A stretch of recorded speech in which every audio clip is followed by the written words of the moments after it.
Hello and welcome back to the podcast. I'm the host, Sean Boyce. I'd like to welcome my guest to the show today, Haynes, who's the founder, president, and CEO of DreamSpring, and Marisa Barrera, who is the chief impact officer. Hello, Anne and Marisa. How are you? And welcome to the show. Great. Thanks so much, Sean. It's great to be here. Thank you, Sean. We're delighted to be with you. Yeah, very excited to speak with you both. Before we dive into the exciting topics that we have prepared for today, if you both wouldn't mind sharing a little bit more information about your background so that our audience can learn a little bit more about you, that would be great. You want to go first, Marisa? Oh, sure. Thanks, Anne. I am delighted to have been a part of the DreamSpring team for 27 years now. So 27 years ago, I had the good fortune of meeting Anne and joining her in this mission-based work to support entrepreneurs and small business owners. And it is a passion for me to connect with our clients and our colleagues every day because our shared purpose is making dreams come true. And I'm just thrilled to be a part of our DreamSpring team alongside Anne. Thank you. That's very mutual. And one of the joys I've had over these years is being able to work with Marisa. I started the organization in Albuquerque in 1994. So the organization next year will celebrate its 30th anniversary.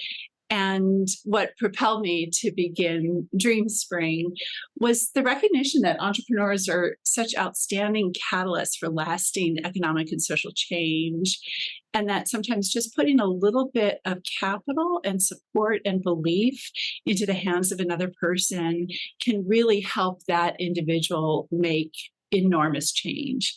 So I just feel so passionately about the mission, the work, the clients we work with, and the community involved in the impact.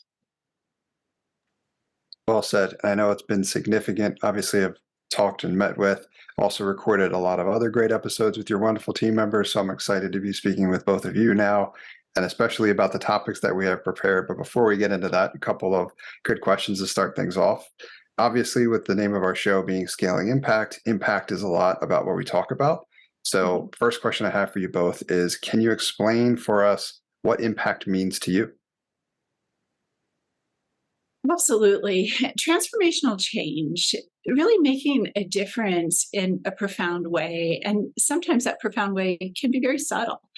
I think for different individuals, success, transformational change is different from one person to the next, from one community to the next. But I think for me, it's really about helping to propel lasting change that is really brought about by the individuals, families, communities that are engaged in the activities.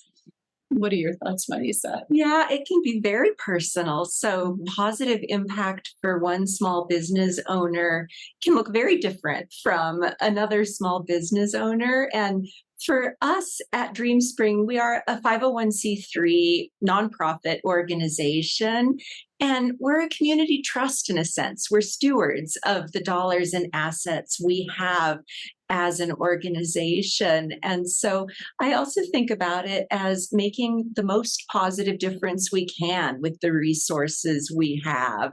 And so again, sometimes it's very personal. It's making sure that we're here to pick up the phone from a longstanding client who's having a really hard day and needs that person on the other end who's championing them. Other times the impact might be more recognizable in a neighborhood as a long vacant lot getting turned into a new storefront. And so it's that neighborhood-based or community-based impact. It takes a lot of different shapes. And ultimately, to me, it's about positive change. Love all of that context. The transformational element is so powerful. And what I like about what both of you shared in terms of the context there is very much speaks to the outcomes that the people that you're helping are really looking for, right? I know there's a lot of talk out there about outputs versus outcomes, and transformational change certainly speaks volumes when it comes to the outcomes that we're trying to help people achieve. So it's very exciting. And to talk more about that, I'd love to know more. And I think this will also help people get their heads better around DreamSpring as an organization and specifically what the organization does, but can you talk a little bit more as well about how you drive impact today? How does the organization drive impact? Yeah, absolutely. So, as a nonprofit community development organization, we're very committed to putting capital into the hands of underserved entrepreneurs and historically underserved communities. For us to make the broadest base economic and social impact, we believe that combining passion and heart and technology to support the scaling of impact are all critical inputs into some of the desired outcomes, Sean, that you were referencing. So driving impact for us has involved setting a very ambitious goal of working and innovating and constantly iterating to achieve a model that can bring about tenfold increase in the number of loans and dollars into the hands of historically marginalized and underserved members of communities. For us, it's really about expanding and deepening access to capital, access to opportunity, and access to hope for a much larger number of entrepreneurs than the base year that we are basing our kind of scaling goals off of, which is 2019. What would you add?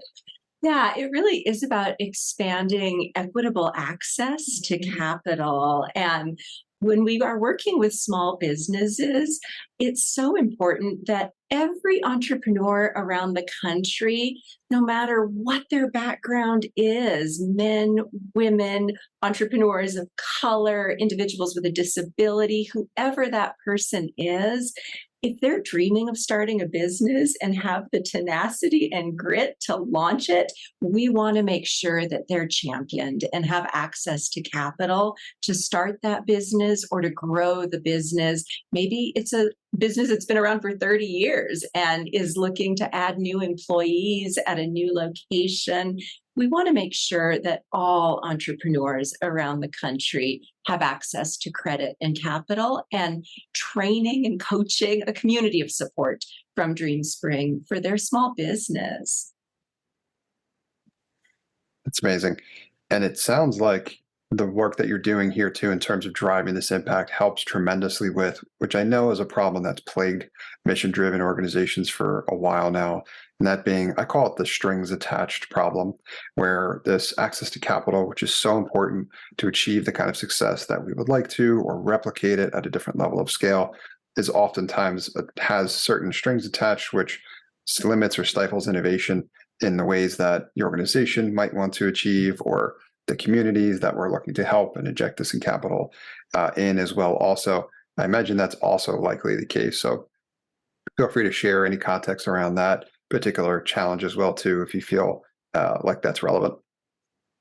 Yeah, it's very relevant because I think for many communities, particularly communities of color, there are historic very troubling rates of lack of access to conventional capital from more conventional sources.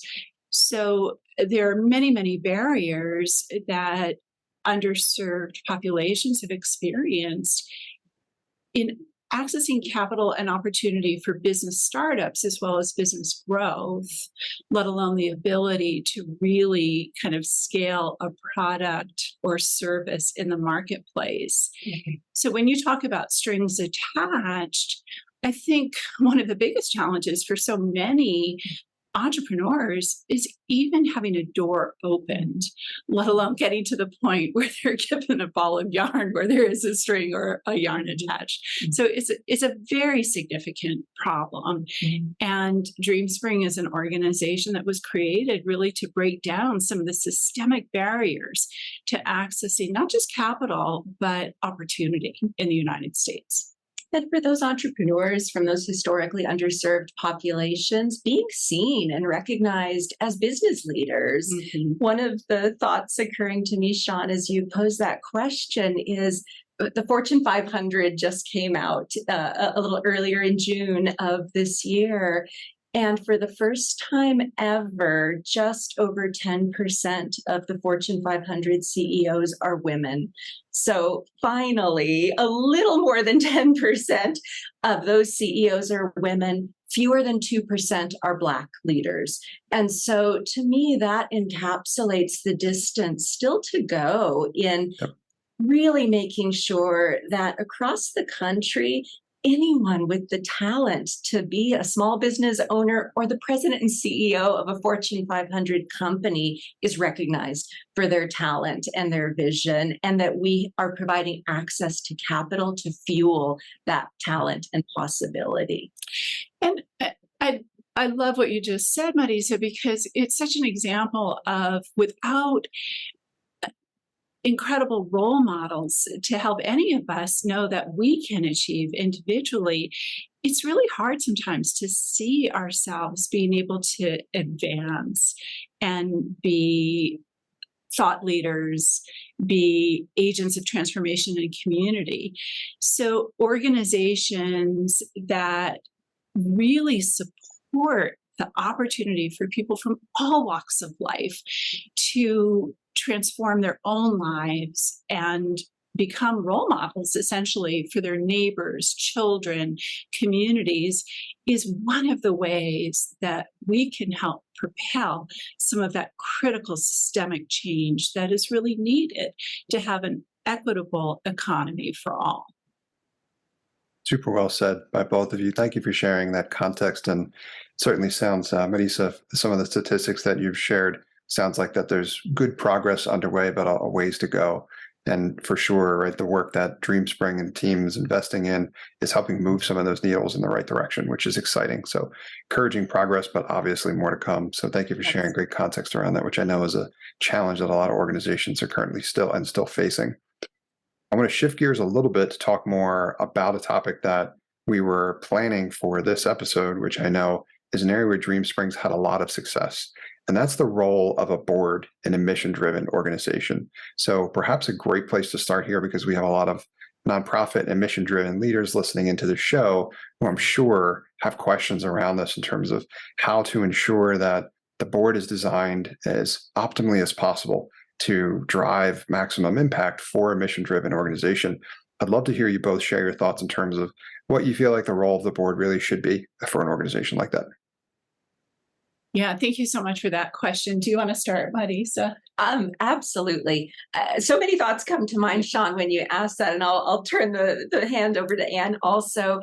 First thing that comes to mind for me is governance. It is so important that a nonprofit board of directors is that governing body that ensures at every turn the organization is stewarding resources and assets to create that maximum positive impact in a community and in pursuit of whatever the organization's mission is. So really being the keepers of the mission is the first thing that comes to mind. And then having that reflected again in all of the decisions undertaken by the president and CEO, and then the staff that leader supervises.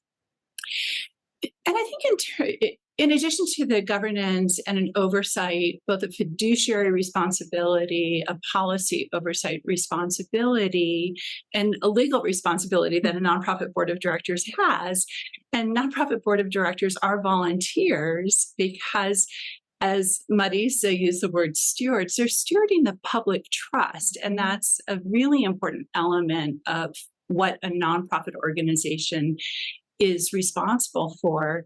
Nonprofit boards are also responsible for being advocates for the organization, for ensuring sufficient financial resources for an organization, which means nonprofit board of directors mostly do need to get involved in fundraising. I think there are very few nonprofit boards where there isn't, some kind of fundraising responsibility that is actually a core part of a nonprofit board role. Also, nonprofit boards of directors really need to have a partnership with the president and CEO. I think very often with nonprofits, there can be a bit of a schism between the vision and actions of the CEO and the vision and direction of a board. And that is not something that a nonprofit, ever wants to have. And for any executives or nonprofit directors that are listening to this podcast, it's so important, if that dynamic exists, to identify it and then work to bridge that gap, because effective nonprofit organizations have a really synergistic partnership and relationship between the CEO and the board of directors. And when you have transparency and clarity of roles and responsibilities, a nonprofit board's role is not to get down into the operations. However, they must oversee the performance ultimately of the organization. They hire and supervise the CEO. And for those organizations that really understand and embrace good governance practices, including the value of a really synergistic relationship between the CEO and a board, those are organizations that really have positioned themselves to scale in an exciting way. Great context. And I'm sure that's going to be helpful for folks out there looking to establish the relationship that's the most productive in terms of driving and scaling impact. So that's a great place to start from. And I'm sure others have questions related to what I was thinking of next, which is, right, you mentioned a lot of the elements in terms of how the board works with the organization and vice versa. I'm curious to know more about what your best guidelines are or recommendations for keeping the board essentially engaged in the work that the organization is doing. So how do you keep the board engaged in the work that's ongoing so that they can also maximize their impact and track progress? Yeah, engagement is so critical, and it begins before somebody becomes a board of directors. It's really important as a board, unless this is a brand new startup organization where there isn't a board that's been bringing additional board members on. And so the processes clearly are a little bit different. For existing organizations that are looking at how best to engage and inspire the board of directors, certainly it begins before somebody becomes a board member with a series of really thoughtful conversations. There should be a committee of the board of directors, or if it's a very small board to start with, it could be the full board, that evaluate who might be potential candidates that would be great for the organization, where the organization would be great for who they are and the passion they have. Then the conversations before somebody becomes a board member are critical, explaining the roles and responsibilities, exposing that individual to what the organization does, so that ultimately when a board votes another board member onto the board, there's already a clear values alignment and absolute clarity about what the expectations of board service are, including active engagement in the responsibilities of a board for that organization. Then ongoing clear communication between the CEO and the board, giving the board exposure to the kind of the work that the organization is involved in. For instance, with our board, at the beginning of every board meeting, we start with one of our clients talking about his or their experience as an entrepreneur, challenges they're facing, the dreams they have, and their engagement with DreamSpring. Engagement and communication are critical. And do you want to talk about some of the other ways we communicate very actively and proactively with the board and engage the board? I think what you just touched on, Anne, is so important in keeping board members' hearts engaged. The regular connection with the small business owners that we serve, because ultimately, as Anne said, our board members are donating their time to DreamSpring as volunteers. They're not paid board members the way corporate board members are often compensated. They are volunteers. And so much of their service comes from their hearts, and it is because they're inspired to lean into the work DreamSpring is doing to try and expand access to business credit. So that regular engagement with the entrepreneurs that we're serving is vital. And some of our board members are former clients of DreamSpring. So they are business owners or organization heads, because we also provide funding to nonprofit organizations who had loans in the past from DreamSpring for their business's operation. They no longer do. The loans are paid in full, because we're also very good about good governance and wanting to make sure there's never a conflict of interest. So some of our board members have that past experience of having actually been a DreamSpring client, and that is vital because they are so able to connect with our clients from that shared experience and bring forth ways that we can continue improving what we do and bring that firsthand insight. We also try and convene our board in person together about 4 times a year. That, of course, was challenging during the pandemic, and we are now thankfully back to those quarterly in-person meetings, because serving alongside a fellow board member is so important. And it is vital that they know each other. And so we do have also Zoom meetings, and we find that in-person connection, though, is critical to board members really feeling like they know each other and they have that shared confidence in each other's perspective and experience. So we are delighted to be back in person. And then monthly, we do provide a communication to our board, a report from Anne as president and CEO, just covering different facets of the organization's financial statements, programming, operations, highlights, so that on a monthly basis, there's a really good summary for any board member to grab and dig into.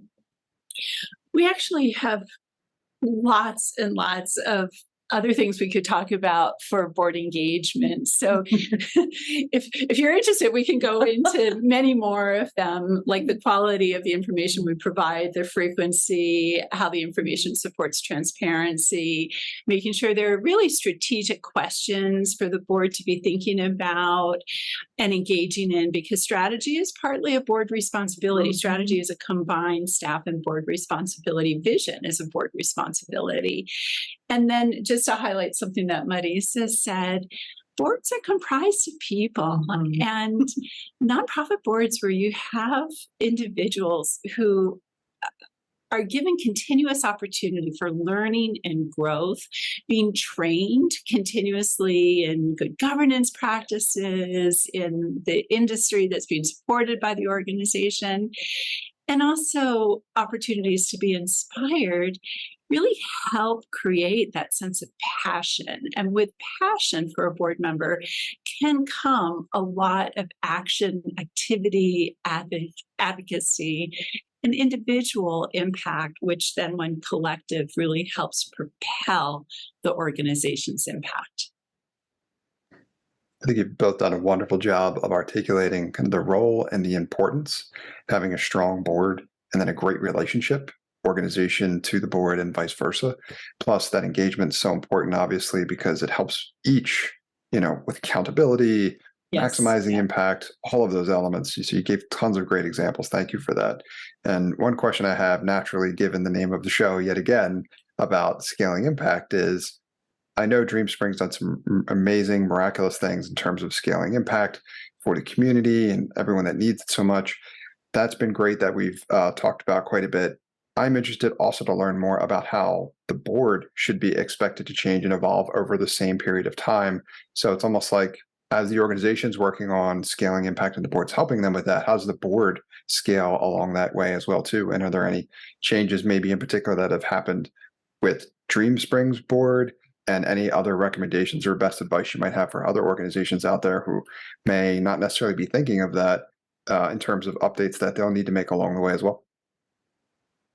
Yeah, it's such a great question, Sean. Do you want to start? Yeah, some of the things that come to mind first for me, Sean, in terms of our board's evolution alongside DreamSpring's evolution is really making sure that our board is representative of the client base that we serve, our geographic service area. And so right now, DreamSpring is on a path to becoming a national community development financial institution. And again, it's part of that vision of wanting to make sure that entrepreneurs everywhere in the United States have access to business capital. We serve right now 27 states. And so over the last 5 years or so, we have seen our board become more geographically diverse, which is important because there are different community perspectives, different metro market perspectives, different industries that our board members are bringing to the table for the benefit of DreamSpring's growth and evolution in impact. We also are very, very proud to have a board that is comprised of right now 70% of our board members are leaders of color. And that is vital because one of the priority populations we are dedicated to serving, as we mentioned earlier, are entrepreneurs of color. And 60% right now of our board members are women. And so we do find that it is important to cultivate through the board's nominating and governance process, really mindful identification of board members who bring the experience, the networks, the background that are needed for a nonprofit's mission fulfillment. And so I'll pause there and see what Anne would like to add. That's what came to mind for me. Yeah, definitely. I mean, our board, because we started as a New Mexico-based organization, of course, had started as a completely New Mexico-based board of directors. And as DreamSpring grew throughout the Southwest, we grew our representation on the board of directors of leaders from throughout the Southwest, not just exclusively New Mexico. And now that we're moving towards lending on a national basis and providing service to entrepreneurs across the country, we're continuing very mindfully to grow the representation leadership of the board so that it really is representative of entrepreneurs from different parts of the country, across the country. Mm-hmm. Now, we could choose to have a very large board, and with 50 states and territories, there certainly would be, that option. And there are some nonprofits that do have very large boards of directors. As we've continued to look at how the board can and should develop to really optimize the potential for the organization to scale impact, the board has made a decision to increase its geographic representation, its skill set, but also has chosen to remain really quite small. I think the benefit of that is it's created a great opportunity for board members really to develop those meaningful relationships that we were talking about earlier, Sean, engagement, and to have the opportunity for a really active voice in the future direction of the organization. So our board has 10 individuals on it. And one of the ways we did evolve, and this was very intentional, is when the organization was started 29 years ago, I think we at one point maybe had close to 25 board members. And over time, the Governance and Leadership Excellence Committee of the board felt that it would be more beneficial to have a smaller board of directors. Also, because DreamSpring, in our commitment to scaling impact, brought a technology platform in-house, and we're really constantly developing the software that we own, we have brought technology expertise onto the board. So I think one of the things that's valuable for a board of directors to do, and really quite important, is to look at what are the short-term and long-term strategic goals of the organization, and how can the board's composition, the development it goes through, the membership, best align to support those strategic goals. Tons of great advice. There's so much more that we could obviously dive into that is excellent for other organizations to hear and learn from the success that you've had. So thank you for sharing. And obviously, thank you for everything that you do. It's incredibly impressive progress that the organization has made and so much help that is provided to the community and others. And I know I'm very excited to learn more about where things go from here, because I know there's also big plans in the works. So there'll be a lot more to continue to talk about as we continue to produce more content around the mission of DreamSpring and the wonderful impact that it's bringing to lots of people who need it most. So thank you both for being here. But before we let you go, a couple questions that I have for you, which would be good for our listeners to hear as well also. And that could be anything oven related to what you want to share about the organization in terms of where people can go to learn more, how folks can get involved in different ways, any of the needs that DreamSpring has, and anything you'd like to share with the audience that way as well too.